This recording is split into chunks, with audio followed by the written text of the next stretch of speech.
Hello everybody and welcome to our CCA broadcast here on SplatoonTourney. My name is Falco Flyer, joined here with Saf and Toma. And Saf and Toma, it's been a minute. It's been a minute since we've all had the pleasure of working together, commentating some fantastic league play in Splatoon. Now, we're not doing Ludi this time around. We are working and doing all this amazing stuff with the CCA. We have a lovely Division 5 matchup headed your way tonight. It is the University of Maryland College Park TableTerp Troupe versus the University of South Florida Bull Shark Whitetips. Division 5. Love to see all this action headed our way, and both of these teams seem to be pretty new, except Sneaky on the team of the TableTerp Troupe, an all-division player from the last season of Div 6. Love to see them moving up to Div 5. And University of South Florida Bull Sharks, they are a newer team, but their parent team moved up to Div 3 from Div 5. So we've got a lot at stake here, Saf, and really not much to go off of some of these teams. But what can you tell us about some of these key to victory plays from the University of Maryland? So TableTerp Troupe really wants to focus on staying cool under pressure. Sounds like maybe they get themselves into some pretty risky situations. And so how can we mitigate that? Let's try to take temperature of the room and then chill it out a little bit. Not wiping out or staggering, I feel like that's pretty self-explanatory. You don't want to be doing that. And then coordinating your specials, as always. I mean, you definitely want to be on top of that when you're playing with your mates. And I think especially with having a player like Sneaky in the works, I think if you can support them and have them get really, really high KA going on, then I think it'll just be just fine. It'll work out just fine. Yeah, I definitely agree with you there, Saf. We're getting into our first match here on Splat Zone's Robo Ramen. And Saf, we love to talk about funky comps. And, you see Pencil all the time, we even got a, Squeezer, even Dread has seen quite a bit of play looking at specific players like, Mello from Overtime. But what's really cool here, seeing Double Blaster, E-Leader, and Dynamo Roller. And right now, it looks like they even have the edge going in here and are going to get the first cap on the zone, Saf. Yeah, Ezzy is feeling pretty confident here of launching those chumps and trying to push forward past the zone, get into that left-hand pocket for U of Maryland. Looking like they're having a little bit of trouble getting out here. You can see the Pencils trying to throw some ink down, give some leeway for Sneaky and for Splatjack to try to break in and get in there. Looks like some fights are going to be going on because it looks like they're afraid of that Pencil because look at that. The Squeezer and the Reef Slider both going to be coming in and flipping that zone back. Yeah, now you've got the TableTerp Troupe here in a commanding position, rushing forward into this base of the Bull Shark Whitetips. Not going to be giving up any spaces. This Dreadringer is just fighting to stay alive. does go down, but takes one with it, and you still see that they're in a great position up here to hold. And it's going to be now on the Bull Sharks to be able to get some specials up to try to find this break-in.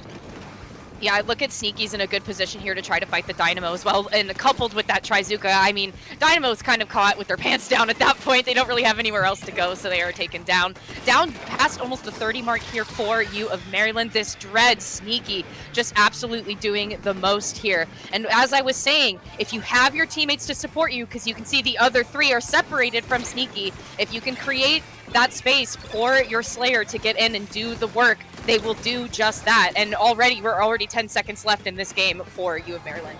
Yeah, and TableTerp Troupe doing a really good job here. Does go 2 down there, but it isn't going to be enough to stop them from tearing through that zone and holding it down for the first game. Saf, wow. I'm still blown away by the weapon comps that we saw there, and I'm interested. I don't know if Double Blaster really works too well on spot zones, but that could be really threatening on some other modes that we might be seeing here tonight.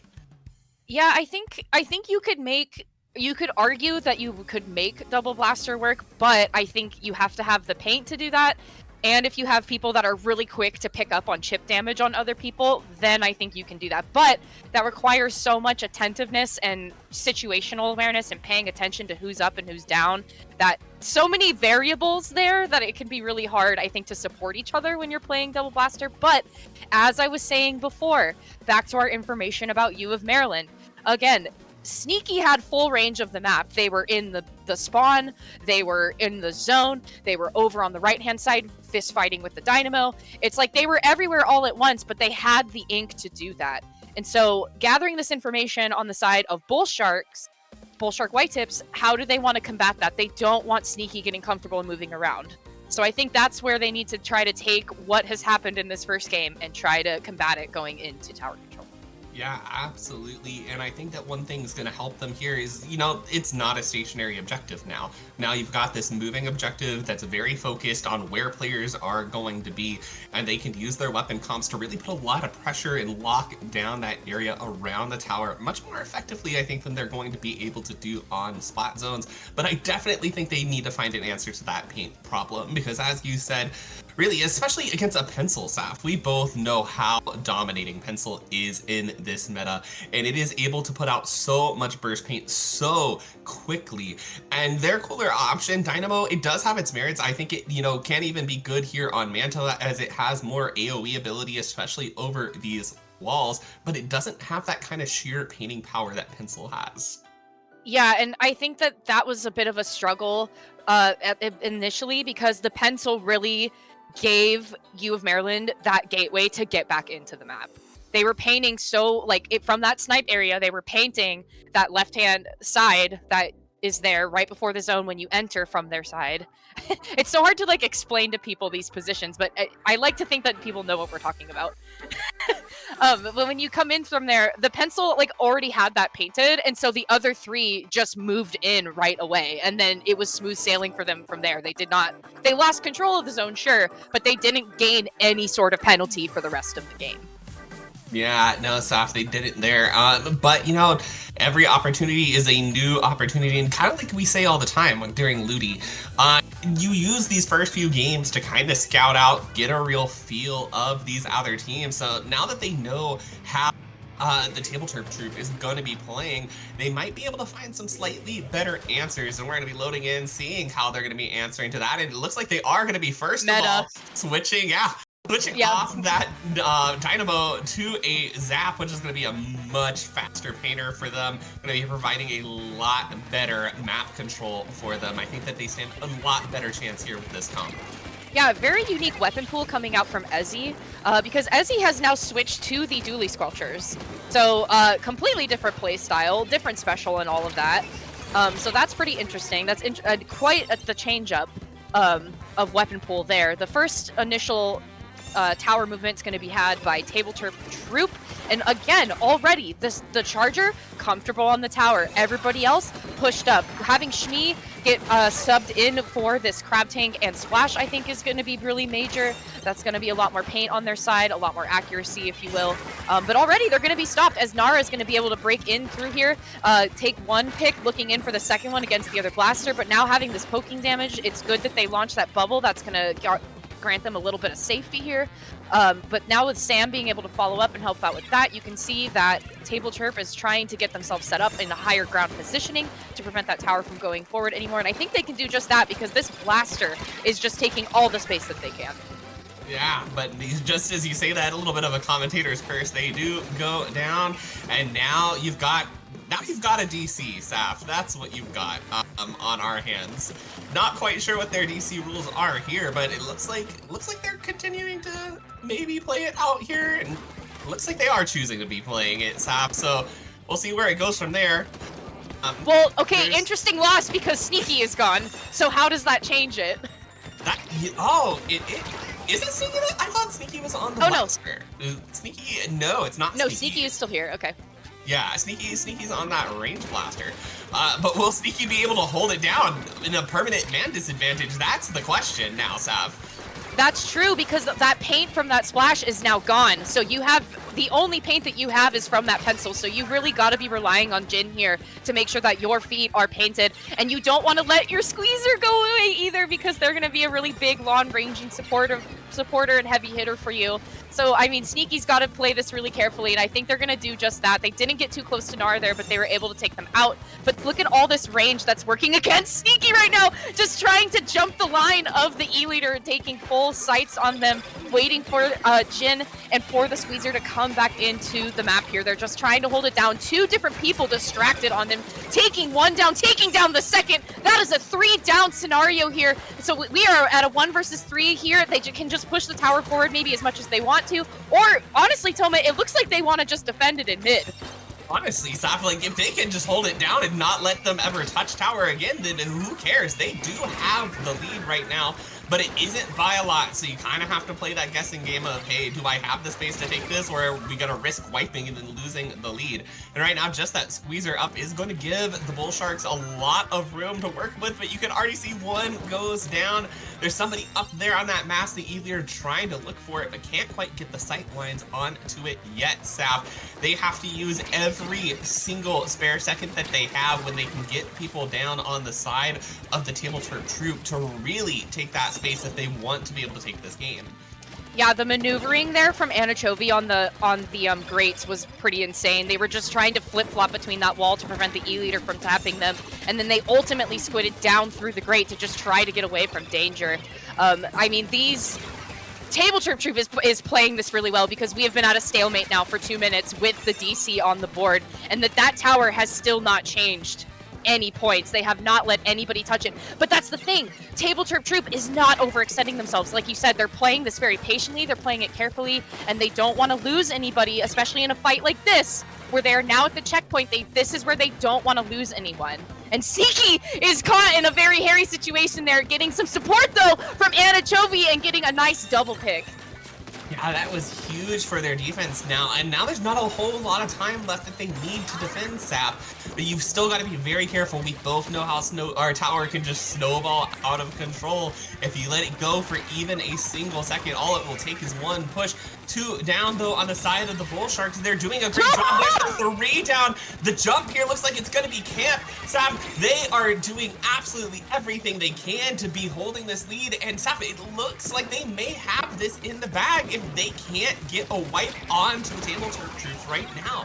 It's not over yet, Toma. I'm holding my breath, but it is not over yet, because there are 7 seconds left on that screen until the tape flies across. I am not convinced. But they are holding it down. Sneaky now going down. 2 members down in the middle. Jin just needs to touch it. Oh my gosh! TableTerp Troupe has successfully defended a 3-4 battle for 3.5 minutes. Holy smokes.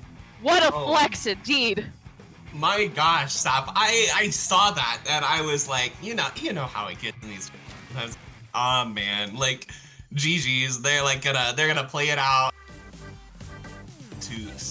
but they like, oh my gosh, and Sneaky do such a... This is the defense here at player. Moving, trying to look at this leader, trying to find a pick, does get it, eventually goes down to the blaster though. And now it's just all in the cards for the TableTerp Troupe. You see Sneaky's just like, hey, I'm gonna play at my range. I'm just gonna back off a little bit, finds a pick onto their blaster, takes those dualies out as well. And then all that's left is that jump in that they can find, and they can just touch the tower. My gosh, Saf, expertly played by the TableTerp Troupe there. No, the amount of coordination that required for 3.5 minutes for them to hold on to that is actually amazing. And I feel like that we should keep talking about this game like way after this night, because this is a very hard thing to do, and TableTerp Troupe did it so well and they played it so patiently, and it's so easy for that to fall apart and to not work. But consistently, even in those replays that we just had on the screen, you could consistently see at least 2 of them taking fights. It was never just one of them, mostly Sneaky. If anyone was taking a fight by themselves, it was Sneaky. But like, even in those replays, you would see Jin behind Anna, and Anna would be shooting with the squeezer, getting that tapping damage, but then Jin came in and would finish the fight. And consistently, that would happen. Because I feel if you have all that poking damage, all of that chip damage, because that's, all of their weapons were very chippy. All of them were. And so they were able to really like bring that together and take all of their fights together, and it worked. For 3.5 minutes into overtime. We went into overtime and they still did it. They still did it. Yeah. Oh my gosh, Saf, that was just brilliantly played. The how they knew to try to not to overextend, knew where their positioning points were, was really, really, really well done. And the whole point of this, Saf, right, you know, even in these lower divisions that you see, is that a lot of the times the differences between those teams that win and the teams that lose the sets come down to these small details. You know, how do they take their fights together? How do they position with each other? Those types of things really, really matter in these situations. And it matters even more so when you're just at this man disadvantage like the TableTerp Troupe was. But that being said, I'll sing their praises all day, but every map is a chance for the Bull Sharks to redeem themselves, and that's what they're looking for here at Sturgeon Shipyard on Rainmaker staff. What are the key differences do you need to see out of them to be able to get their score on the board here? They just got to be able to fight Sneaky. You got to get Sneaky out of there, because consistently Sneaky is able to break through defensive lines. They're able to get into the spawn. They're able to take fights in the spawn before fights can happen in mid, before anybody's like getting special or painting. So I think really like they need to try to force Sneaky into a 2 versus 1 situation. And then at that point, I think that once they can do at least that, then I think they can figure out, okay, where is our next priority going? And again, Ezzy with the amazing weapon change up here. We went from Dynamo Roller to Dually Squelcher. We are now playing the Wiper, and no other changes on the side of Bull Shark with Whitetips. Yeah, sometimes these, you know, having flexes in your roster can be exactly what you need. And Viper has a really good Rainmaker niche, especially with its ability to deal damage and the hammer to be able to get those really fast pops. But right now it's the TableTerp Troupe that's holding all this space in mid. Look at all this pink going down on the map, and Sneaky out here on the Dreadringer this time, already applying a lot of pressure to that snipe and getting a Reef Slider in, trying to see if they can get behind that leader and get a pick, which they do. Now looking at the Wiper, trying to get another one down. That's 3 down on the side of the Bull Sharks. But you've got to move forward, and they've got this Rainmaker now in their possession, and they're still just keeping this man advantage up as they're able to find the first checkpoint break. Yeah, they're keeping up the pressure too. They have not left the pit here, even with the Charger in a good position. But now with that Rainmaker pop, that was huge. 3 members down now on the side of TableTerp Troupe, and Bull Shark Whitetips are going to make their way towards mid. Look at Starry Sam. They're just like, I just got to take this as far as I can get it. I'm going to take my points where I can. Hopefully people are going to follow up. There we go. There's Nara, and there is the E-Leader over on the right-hand side. They tried to get close to the checkpoint. They definitely tapped it there, but just not quite enough. So with throwing out that Wavebreaker, hoping to maybe get some space, maybe to start some tracking. But unfortunately, with Object Shredder at hand here, Wavebreaker does not really stand a chance. So Wavebreaker did not really help out too much. But I mean, holding down this right-hand side, I think this is going to be a really key fight here for Bull Shark Whitetips if they want to keep the Rainmaker moving forward. But I think now with getting your E-leader taken out, that's going to be pretty difficult as Splatjack is going to come in, pick up the Rainmaker, and actually try to get towards this left-hand side until Starry Sam is going to go in for the flank, which I think Bull Shark Whitetips, I think that's really the first flank that we have seen from them. Yeah, I think so too, and they were able to stall it out for a little longer, but unfortunately not really able to capitalize too much of it.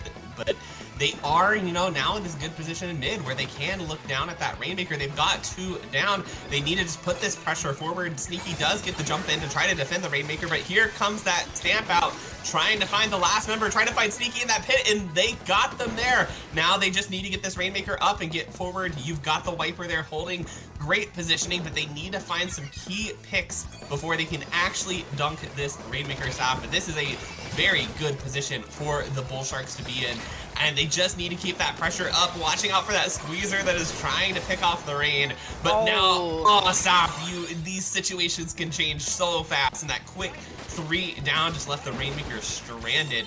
And now TableTerp Troupe is just going to pick it up and run forward pretty fast here, looking like they might be trying to take this left-hand side, but the Bull Sharks are going to be bombing it out, trying to stop them in any way that they can. Yeah, it really seems to me that the Bull Sharks are a little intimidated here. I mean, that last match definitely huge intimidation factor, and so definitely maybe having a little bit of mental strain from that. But I mean, they're holding their own here. I mean, we're only at a 4-point difference. It's just Bull Sharks, I feel, once they get to this right-hand side of where they're trying to push, they just kind of struggle to go any further forward than that. And I feel they keep finding themselves in these cornered situations where I think that's very easy for TableTerp to pick people off when they get them cornered like that, especially when you have someone like Sneaky who seems to just know what's going on at all times. And when you have somebody good on the Rainmaker, like Jin, for example, and you get a double in the pit there, what else are you to do? And you're going to go ahead past the first checkpoint. You got 30 seconds left on the timer. It's full steam ahead here. You want to try to get as much ground as possible. And if you don't have anybody there to try to stop you, I mean, you're going to take it down to the 22 mark pretty easily here, just like TableTerp just did. Yeah, that was really huge for them. Every point that you can get on this map is good, because this stuff is a map that really doesn't see too much score past the first checkpoint. It's really hard. We're going to see the Bull Sharks going to be resetting it here, but now with 45 seconds left on the clock stop, they have to dunk it, and they have to bring it really far up the base of TableTerp Troupe to be able to get the victory here. And 2 down right now, not the best start to that. Make that 3 down. TableTerp Troupe is going to be doing everything in their power, saying, hey, we're pretty comfortable with this score, but we are not going to let you breathe. Yeah, they're really trying to bring out all of the defenses here and to try to not give anybody more time to get pushed forward. But I mean, it just consistently, you see Bull Sharks finding themselves in this pit area with those Rainmaker shots coming up over the top. And it's like you don't see where they're going to land right away until they actually make landfall. So it's difficult to try to calculate where you want to go, but also just the hesitancy, I think, from Bull Sharks. They got to be a little bit more forward and be more confident in trying to take fights with TableTerp Troupe, because TableTerp Troupe just keeps coming in and steamrolling them. Look at that, Sneaky immediately coming in down through the middle. You can see Anna trying to follow up on the top there. It's like they're everywhere all at once, and you got to be watching for it, and it gets stressful because look at that. Ezzy was trying to look around to see, well, where do I aim? Where are they coming from? Because I don't know where to go. Yeah, it can be really stressful, especially in these overtime situations, Saf, where, you get hit by a stray bullet, you don't know where it's coming from. And then especially that positioning, too, where you're up there on the grates. Because, okay, you can fire a Rainmaker shot at it, but if you fire it just straight at the grates, it's going to go right through them. You'll get some pass-through damage, but you're not going to secure a splat. So you really have to think about what objects can I land this on so the explosion's actually going to hit them. Here we see this is going to be a great moment here as Jin throws that down. I believe this is the double there in the pit, maybe. Yeah, there it is.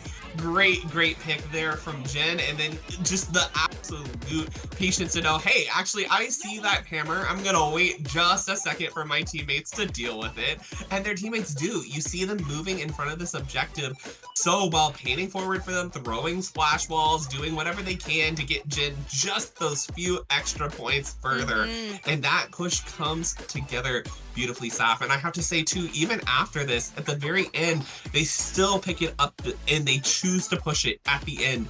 And the best, the best defense, I think in those scenarios is a good offense, because every point further you get into your opponent's base is a point further they're going to have to take it back the other way when they're in those overtime pushes. And you saw that put Bull Sharks in a really scary situation where they were stuck in their own base. They had people up on their grates, up on their snipe, and it was really hard for them to deal with the enemy positioning because TableTerp Troupe continued to push even though they didn't have to. Yeah, and I think one other thing I want to note about that replay that we got, which I appreciate Falco so much for getting us that, is that was a really good example of the ebb and flow of battle.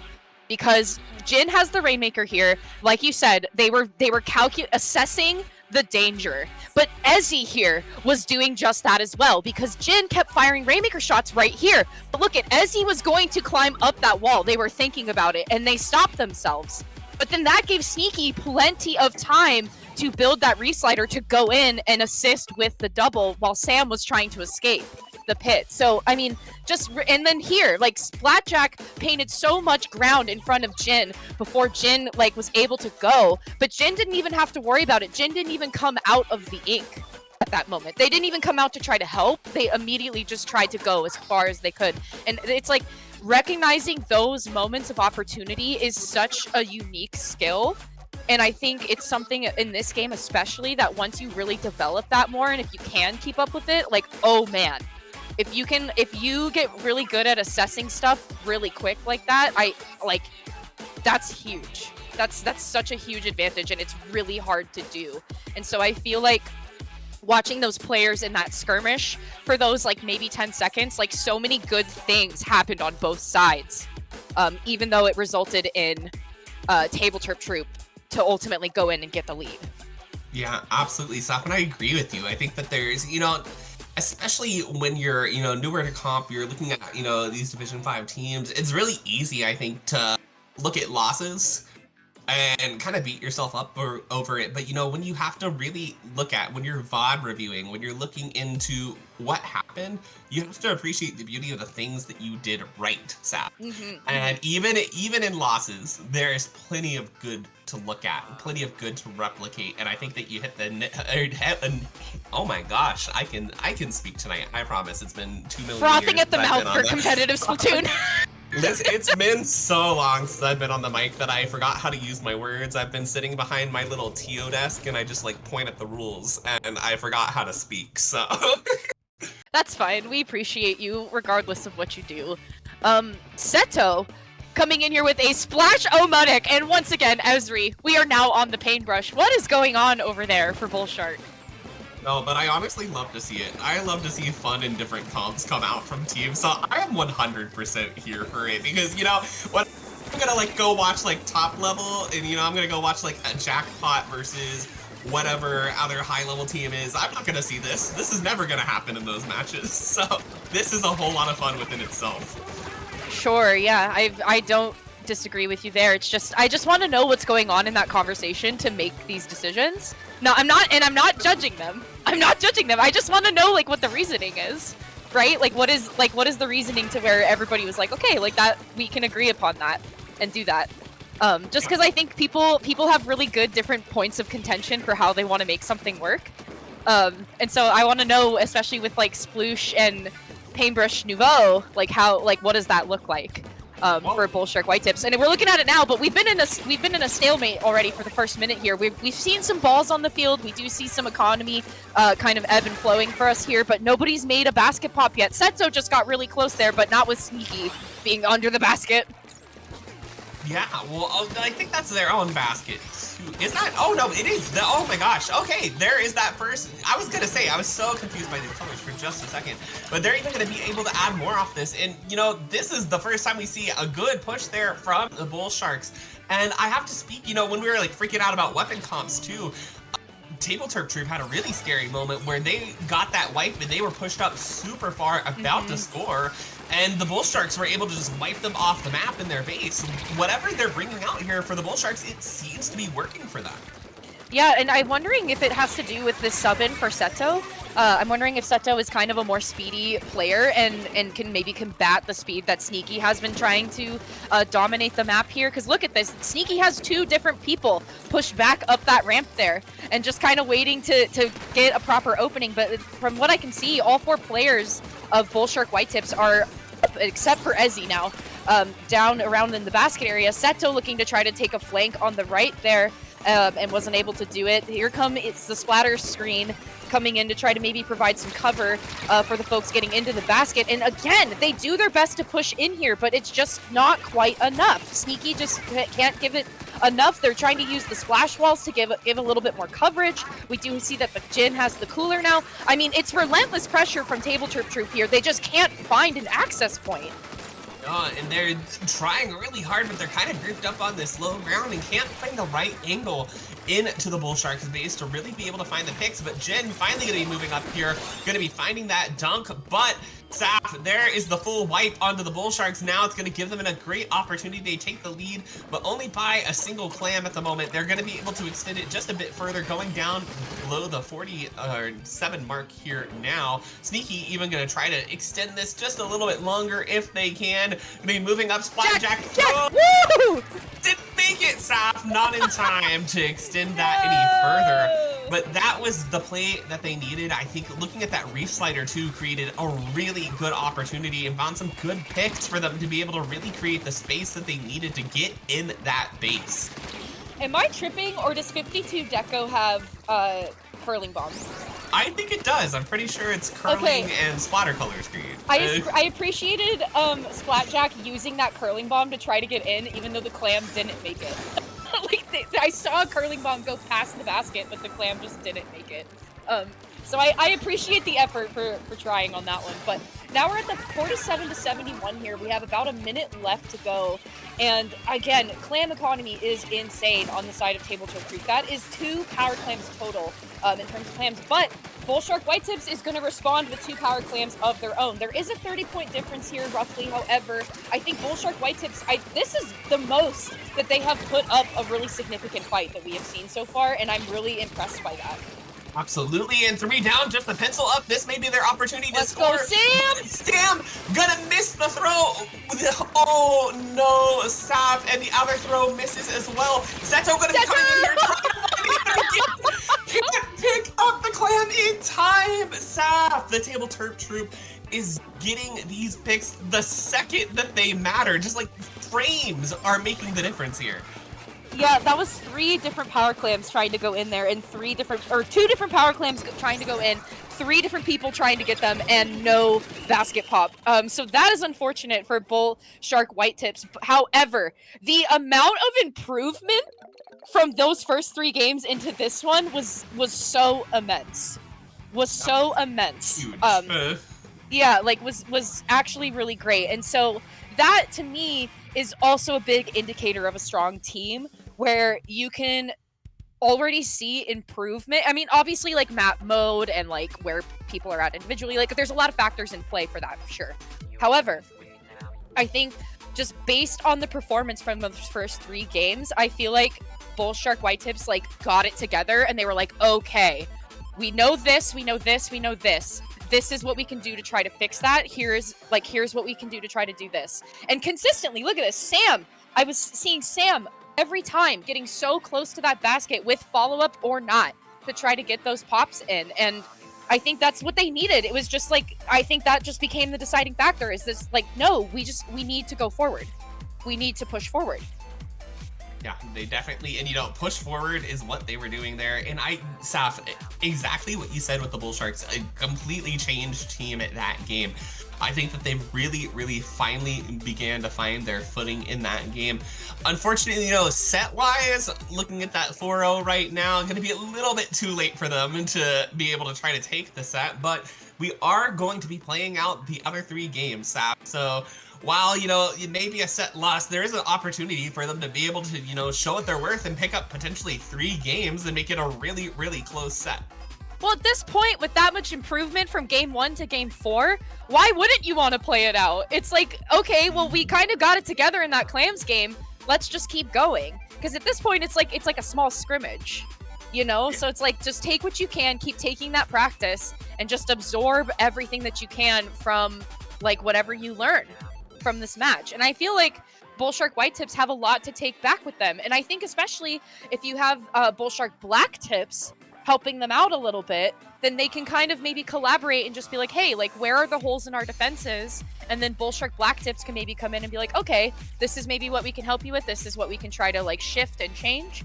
And see if we can improve upon that. And I think TableTerp Troupe has been a really good competitor for them, because I think they blew the holes in their defenses like wide open, like made it very obvious of like, this is what we should work on. And I think that's a really good takeaway to have, and a good thing to learn. And so I'm looking forward to see what Bullshark Whitetips do in the future. Obviously we're still going to play these games out, but I'm curious to see like how their development and growth from this set of matches is going to push them going forward. Yeah, I'm really excited to see it as well, Saf. And again, we're just going to see weapon change after weapon change for them This is here. for We're going to fun. be seeing the Kraken roller coming out here. Really fun option there. And, you know, on the side of the TableTerp Troupe, we're going to see more or less the same. Just, we're going to see Sneaky rocking out a vanilla bucket this time. Not quite vanilla, you know, it's got that side order flair to it. Yeah, I like that Ezzy was painting the base there a little bit, probably just trying to, rapid build Kraken, which is relatable. As someone that uses Kraken from time to time, I totally understand what they were trying to do here. But you don't want to get too cocky with it, because sometimes you'll find yourself in a 2 versus 1 scenario. However, I think Ezzy got pretty lucky there and was able to take at least one out with them. Here comes Seto, though, with the stamp trying to follow up, gets a nice, I believe that was just one pick, but they are going to make it 2. So that's 3 members of TableTerp Troupe going down. And the penalty is going to be stacked onto them, as Bullshark Whitetips is going to try to hold forward here and move into the spawn. Yeah, they've already found a pick on the Sneaky, and they're going to be moving forward here to see if they can get any more. Blaster, they're trying to find somebody, but unfortunately going to go down to that squeezer behind the safety of their wall. Seto moving forward too, but unfortunately not going to be able to find anybody too. And the roller holding it down, protecting their E-leader player there. You love to see it. Was it Respawn Punisher? There, did I see that? Respawn Punisher on the roller? I think so. I might be gosh. crazy, but I think I saw that for a second. Okay, you know what? Anything goes. Let's just have fun. And that's what Ezzy's saying, and they're saying it very loudly and proudly, and that's okay. Okay, well, so wow, Bullshark Whitetips got down to the 53. That is dangerously close if you are TableTerp Troupe, but they are not going to let that stand for much longer, as their penalty is now eliminated. There is 3 minutes and some change left. But I mean, already very quickly spread out and in good position here to follow up. However, Ezzy doing absolute work with this roller here and just breaking in and actually getting picks that maybe they weren't expecting, because from my perspective, they looked pretty far away from that first pick that they got, but it was a successful hit regardless. And I think Sneaky was trying to getting a little bit of a run for their money as well. And look at that, the last minute splashdown trying to come in and save it and prevent it all from ending, but just seconds too late. So once again, TableTerp Troupe moving forward, pocketing another win. Yeah, putting another one on their book, but Bullsharks had a really good run in there, you know, like you said, bringing it really close to the opening push from TableTerp Troupe as well. And, you know, moving forward there, too, they were having good plays. I think just, unfortunately, not quite finding the picks that they needed. And, you know, it can come down and sometimes in the matter of these fights of just missing a shot or just, you know, some stray things happening to them. But looking here at the replay, you know, while we're talking about that, here comes the pick from the roller here onto the side. They're moving around on this flank saying, hey, maybe I'll be able to, you know, sneak around, find another one. But the squeezer, just so much awareness to know that, hey, I've got to turn around. Anchovy just had that in their mind. Like, hey, I know something's going on here. I'm going to deny that from happening. Yeah, I've been really impressed with Anna's gameplay today. Sneaky, I just think it was like MVB player all around. But Anna's squeezer plays have been really impressive today, because again, that assessment of danger, I think that they displayed that the best out of everybody on these teams, because again, you said it perfectly. They knew when to back up. They knew when they needed to support. They knew when they needed to push. They knew when they were in danger and they were like, okay, I need to leave. Like, I need to leave this situation. But they were also good at like being slippery at escaping from danger. And I want to talk about that Manta game again, because they were caught in a crossfire on the mast, and they were able to escape flawlessly with the help of the squid form and the help of their splash wall. They were able to get some chip, but also escape successfully. So that, again, another really impressive skill to learn, and just very, very quick decision making, and just trying to assess very, very, very fast on the fly, is this the correct decision? Absolutely, those positionings are great. You know, and you mentioned the splash wall too, because I noticed their fight with the blaster there was ended because they were able to throw out a splash wall in time to block the blaster shot, and then were able to just safely pick up the blaster from behind their wall. And you know, I almost wonder too if that could be a potential into what's kind of giving the Bull Sharks a little bit of an issue when combating their team, because when you have TableTerp Troupe who's kind of using this terrain and then has the additional cover of hiding behind splash walls, it can be kind of hard to land direct hits onto these players when you've got a shooter, or if your blaster shot is just going straight into an obstacle. Yeah, and that makes it tough, because you're like, well, if these shots aren't landing, then like, what am I doing? How am I contributing to the team? Like, what am I doing here? And that can be really frustrating and affect the mental. And so I think as long as you're being really good about communicating, then you can maybe prevent that from happening. But I think it's again one of those things that you need to communicate. And okay, hold on. Now we see a dynamo roller on the opposite team. It's all different. Everybody is playing something different. Oh my god. Are we getting like duck motif RW3 right now? Like Right? Like What? what's going on here? 2 members of Bull Shark Whitetips going down, make it 3, and a Chovy switching off of that squeezer for the first time tonight, going in with the vanilla dynamo roller. But already smooth sailing here for CP TableTerp Troupe, because they're already at the first checkpoint, and Jin is well set up with that charger at their side. And again, the Sploosh being the only one left alive, they're doing a great job at staggering. There goes the Sploosh. And they're just trying to get out of spawn right now. They're trying to throw subs, they're trying to throw bombs, they're trying to do what they can to displace anybody that's on that tower, and it's partially working. However, I think Jin might be a master of the tower dance, because they just had 2 different people trying to get them off of it, and they were able to survive like a pretty long in a firefight, and then Sneaky was able to follow up and get back on that tower. Those jumps coming in, once again, I mean, TableTerp Troupe just in such good positioning to get jumps in, to call out where people are coming from. I mean, this is a really good collection of folks that is very good at clearly very good at communicating and very good at responding to call outs. Absolutely, I have to see that come together again, Saf. It's like the tower dancing was crazy, but then you also got Anna on that dynamo roller, and I think it was Sneaky on the stamper, that were just kind of able to watch those ledges and apply so much pressure, and basically any chance that they had to assault the tower is pretty cut off. You see these strikes walling them out really well.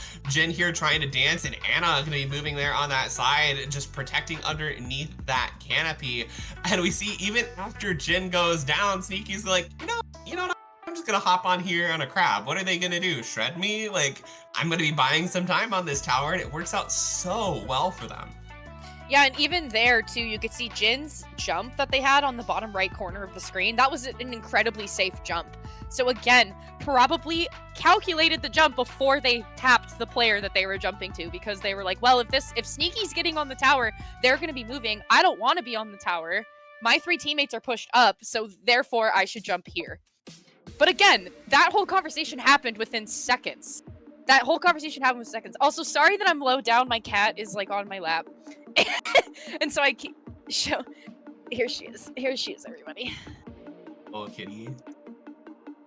Oh, she is so precious. Yeah, here, let me give you like a full. Yeah, this is wonderful. Show her off like she's a prized fish.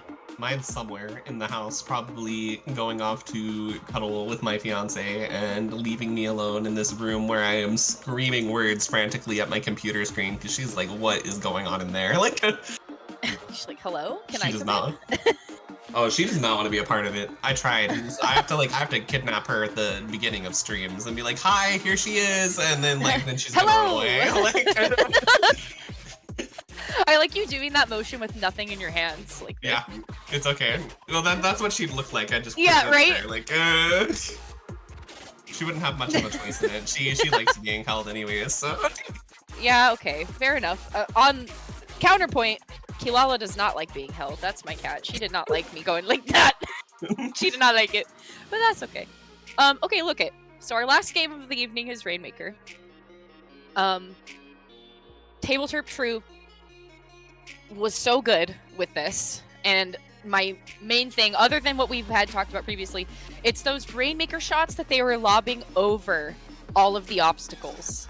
Because from our perspective, from what we were seeing from Bull Shark Whitetips and how people just kind of kept getting caught in the pit and getting taken down, it just maybe, like, was anyone looking up? And it's a silly question, but it's true, because when you have that height advantage and you lob those shots overhead, it's like you don't see them coming. You can hear it, but you don't see where it's going to land unless you're looking up. But then it's like that's a whole motion that you have to like account for, because then you have to watch for the flank as well, if the flank is going to come. So it's like it's nerve-wracking here. And with something like Scorch Gorge, which is so much more open, I don't think that is going to be as advantageous unless they're able to really like position themselves well. However, there is a lot more choke point and bottleneck situations, I think, with this map, considering where the checkpoints are located. So having those Rainmaker blasts come lob over and take up like half of that space, I mean, this could be really, really good for TableTerp Troupe. However, I do think that since the Bull Sharks are getting a little bit more confident and pushing forward and like trying to initiate fights first, maybe that could change a little bit, and maybe Jin, on the who I believe was consistently their Rainmaker carrier on TableTerp Troupe, really you just want to make sure that Jin has nowhere to go. Absolutely, Saf. And I have to say about Rainmaker as well on this map is that it's one that's pretty hard to knock out on. It's really hard to force your way up that ramp. You face a lot of enemy fire. You're kind of right where they're respawning. So unless you can get a really clean wipe and just protect the rest of the ramp with, Right. strikes or something else, most of the times you're going to go down. So the Bull Sharks are likely going to have a lot of opportunity to work with. This is likely going to be a match that goes to 5 minutes. So they're going to have plenty of opportunities to really make some plays and get a chance to shine here. They just have to make sure, not to panic, to kind of keep that cool under pressure and just take space whenever they can. That's the key here. As soon as you can get a pick, as soon as you get, 1, 2 down, you need to take as much space and as fast as possible on this map. Okay, so for Bull Shark Whitetips, we know that Ezzy is like their flex extraordinaire, because they have played almost every single weapon class this evening, just on here with us on SplatoonTourney. So I think from your perspective, Toma, what weapon class do you think worked for them, and what do you think they should try to push for here? It's really hard to say, but I really am I think I'm a fan of the Wiper. First of all, on Rainmaker in general, I think it's a really good weapon. It has a lot of good object damage, and that hammer can pop the rain really fast. But here's the other thing about it. That big long ramp, right? The hardest point of the map to be able to get through. You know what can clear that? And you know what if you can get your Rainmaker to just hide right behind a stamp, is going to be a really good option for them to just push as fast and hard as they can through that ramp and have some sort of protection in front of them from TableTerp Troupe just being able to shoot them down. Yeah, I agree with you there. I think the Wiper is going to be really good here. I think, and especially for those bottlenecky situations I was talking about and getting up that ramp to the last checkpoint. Stamp would be huge. Stamp pretty much takes up that whole corridor when you're going up that ramp. So that invulnerability frame is like very, very good. It's working very well for you in that moment if you can get there. I think though, from what I was seeing from Ezzy's gameplay of everything that we saw them play, I really think that the crack on roller is it. I think that's it, because they flew into the zone with fists balled in Kraken mode and ran into the zone and was able to get one pick and displace 2 other people away from the zone, causing it to flip in their favor. So I think for something like this, where you have to move the objective really fast, and people get like really leery about Kraken sometimes. I feel like Kraken is hit or miss if you're afraid of it or not. But I think that with these more like tighter situations of especially like the key movement points, so like that right hand checkpoint, like it's that long stretch there before you touch it. I feel like there's a lot of movement there, but then once you're past that in the pit and up to that ramp, there's so much points there. So I think if you have something like the Kraken and you can swim successfully behind it, or even like touching it from behind it, I mean, you're basically invisible. Yeah, you're close to being invisible, so I think it does everything that I basically was praising with Stamp as well. And you gotta kind of surf the Kraken, like right on your teammate's back, straight to victory. And if you've got an invincible Kraken eating basically every single shot that's being thrown at you, then well, it's gonna be pretty easy just to rack up some score. So that too is just I think both of them are really, really good options. And I agree, like especially with the picks and the flanks that we saw on that Barnacle and Dime game there too. I think that it's a weapon that they're really skilled with, and after they pop Kraken, right, really vulnerable position, and the roller is good at protecting both. Wait! Dad's in there! Why? Huh? Wait! Is this purposeful? I think this is on purpose. Yeah, they're doing it. They're going for it. They're going for it. Yeah, Falco is in the game, and Falco is playing with TableTerp Troupe. All right. Let's go. Gosh. Okay, so we're actually just gonna narrate the entire game from Falco's perspective here. What's Falco doing? Yeah, so Falco's doing a good job of throwing a lot of paint down, but it looks like the mates are kind of pushed up forward, and he's trying to maintain space between him and the offensive that's coming his way with those tri-strikes, and definitely watching out for where that Dreadringer wants to, or no Dreadringer here, for where that Neo Bucket. That Neo Bucket wants. Oh, If Falco's on the Bull Sharks. Okay, cool. Falco's on the Bull Sharks. So right now, TableTerp Troupe has gotten that first checkpoint. Falco's gonna be here bravely, boldly defending this pop. Look at this. Falco not gonna be letting that pop. Okay, well maybe Falco might let it pop, but you know. He might let it happen. He might let it happen, but you know what? He's not abandoning it. He's right here. He's got strikes ready. Falco is gonna be defending this until the end. Yeah, the strikes too. Definitely able to find one, and actually that bomb maybe helped out with that too. So helping out with Ezzy here, trying to get that pop. They're looking in on this cooler to make sure that nobody's going to take any more beverages. Good hold on mid for TableTerp Troupe currently. However, Falco is doing work here, building these strikes super fast and helping out with the defense. Harpy goes down, but still a pick to be had by Falco, and the Rainmaker is immediately popped again as quickly as Harpy went down. So we're just waiting for someone to maybe help out and pick it up, but also we're trying to maybe just get a foothold on mid here before we want to do anything drastic. Yeah, we say that, but Harpy gonna go ahead and pick it up on the side of the Bull Sharks, and now Falco's got these strikes to kind of clear some space in front of their Rainmaker friend. Gonna be dropping in, finds one in the pit. Falco gonna be picking up a kill there. Gonna be moving up now, looking at the sloshing machine there on that left-hand side. Falco's gonna be kind of sharking around this edge, seeing maybe if they can pick something up. There it goes, sneaky down. Now 2 down on the side of the TableTerp Troupe. This could potentially be the start of a good push for the Bull Sharks, and now look, Falco painting that podium, getting it ready for their teammates to be able to swim up. Harpy trying to, it looks like their feet got painted just a little bit, and they're gonna lose the Rainmaker there right in front of that podium. Yeah, did you see that? He was saying this way, and he was being a this wayer, and he was doing it for a reason. And he wanted them to come closer, but it was just not quite enough there.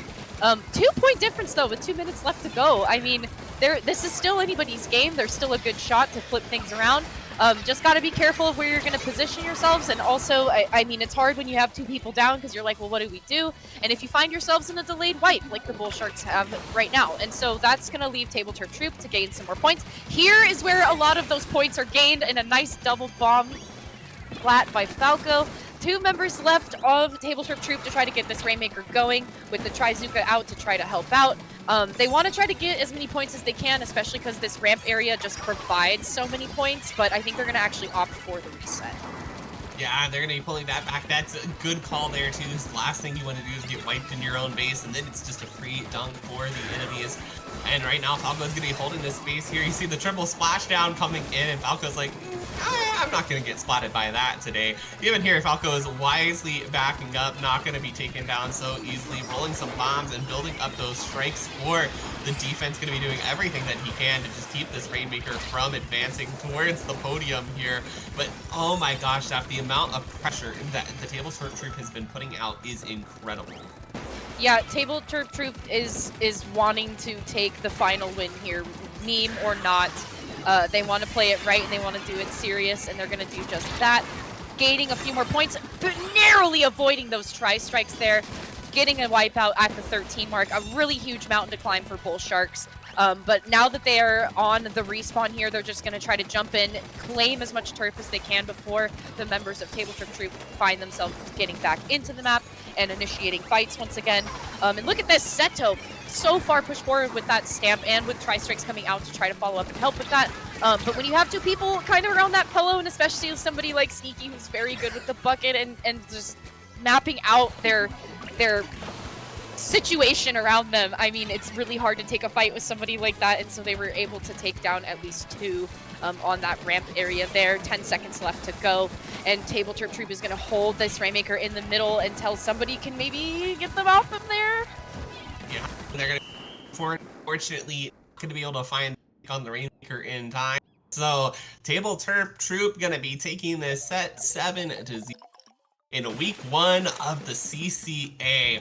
Really, really good games here. And now, you know, I think the most important to come. Does this for Falco? Oh dear. At the end of the season? And Toma is a little choppy, and they asked a very important question about Falco, but we'll never know the answer. Oh no. Am I here now? What happened? You're here now. Okay, so I was saying, does this mean that we can vote for Falco for the CCA All-Star? Oh, snap! Put him on the ballot! Are you writing this down, CCA staff? Are you getting this? Add Falco on the ballot 2024! I'm just saying! MVP over here! I don't know about that. That was a fun surprise for the end. It kept you guys on your toes, too. What? I was like, why is Falco there? Like, yeah. huh? Well, the best part was Saf called, I think, was Saf called Saf it out noticed it before we even first. booted into the game. We're like, wait a minute. I was like, I know him! That's I know that guy! right there. I know that guy!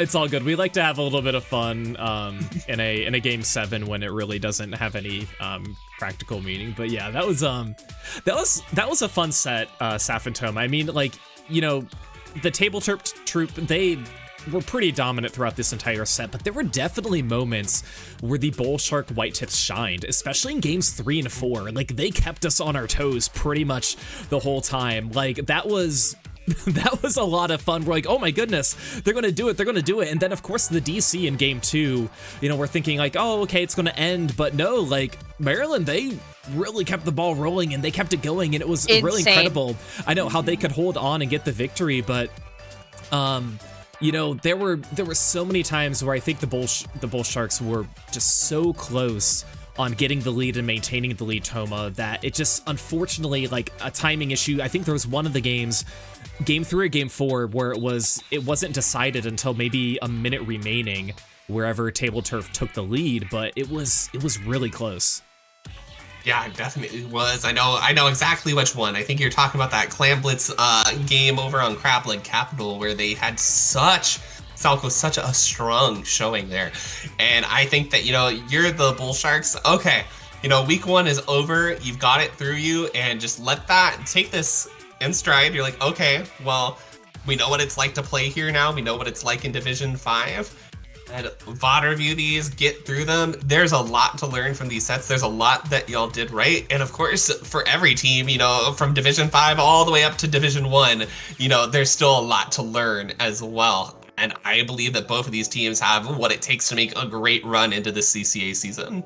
Right. And Saf, your final takeaways from our first CCA premiere here on SplatoonTourney. 120 teams this season so far. We have a lot to look forward to. What are you most excited about?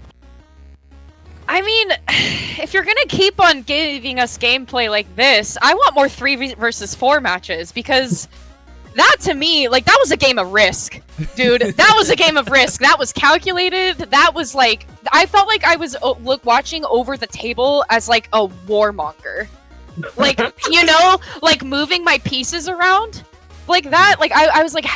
That again, I just think that second game really needs to be looked at closely. That Manta game really needs to be looked at. But I'm looking forward to more plays like that. I did enjoy these very unique comps. And we talked about Ezzy a lot. I would love to see more flexes like that, like extreme spectrum flexes, because I feel like when you see stuff like that, and like I feel like Toma and I specifically picked out things that we were like, oh, that really worked for them. That really, like, bring that back, do that again. Yeah. And I think it was fun watching all those mix-ups with that flex being added into it, because it's like, okay, what works, what doesn't, and then you're like really shocked when something works really well. And it happened to be that Clamblitz game with that Paintbrush Nouveau, and there, I think that's what as he was playing, and whatever else was on that team, I'm sorry, I don't remember. But the comp was just very interesting, and it was working. It was working for them. And I again, like, I want to be in that conversation. What are you guys talking about that leads you to this? You want to be in the mix. We all want to be in the mix. You want to be in the know. Yeah, you want the tea. You want everything. I want to know. Well, that is going to be it for our broadcast here on SplatoonTourney. Now, there's another match going on over on the CCA channel that is starting in just about 2 minutes. It is a Division 2 matchup between the UCSD Esports Navy versus Shark Attack. Spicy and Neptune will be on the call for that one. UCSD Esports Navy, a veteran team here in the CCA. Shark Attack looking to make a strong punch. So you guys definitely make sure that you can tune into that one. My name is Falco Flyer. I have Saf and Toma on the mic. I'll let you guys plug yourselves. Saf, where can we find you? You can find me at Safurea, that's 2 P's, 2 A's, at Safurea on Twitter or Blue Sky, maybe, I guess. You can find me running the streets of Austin, Texas with Falco and Toma at LTC pretty soon. Very exciting, just a few, like maybe a month and a half-ish, 2-ish months away. Super exciting. What about you, Toma? Absolutely. You can find me at Crest of Gautier over on Twitter or here at twitch.tv/ttoma_, and send us home, Falco. Yeah, you can find me, Falco Flyer, on Falco Flyer, twitch.tv/FalcoFlyer and FalcoFlyer11 on Twitter. But yes, we're going to go raid the CCA channel for a Division 2 matchup for tonight. So thank you guys for watching here for our premiere debut match of our CCA on SplatoonTourney. We will see you next Sunday. Take care.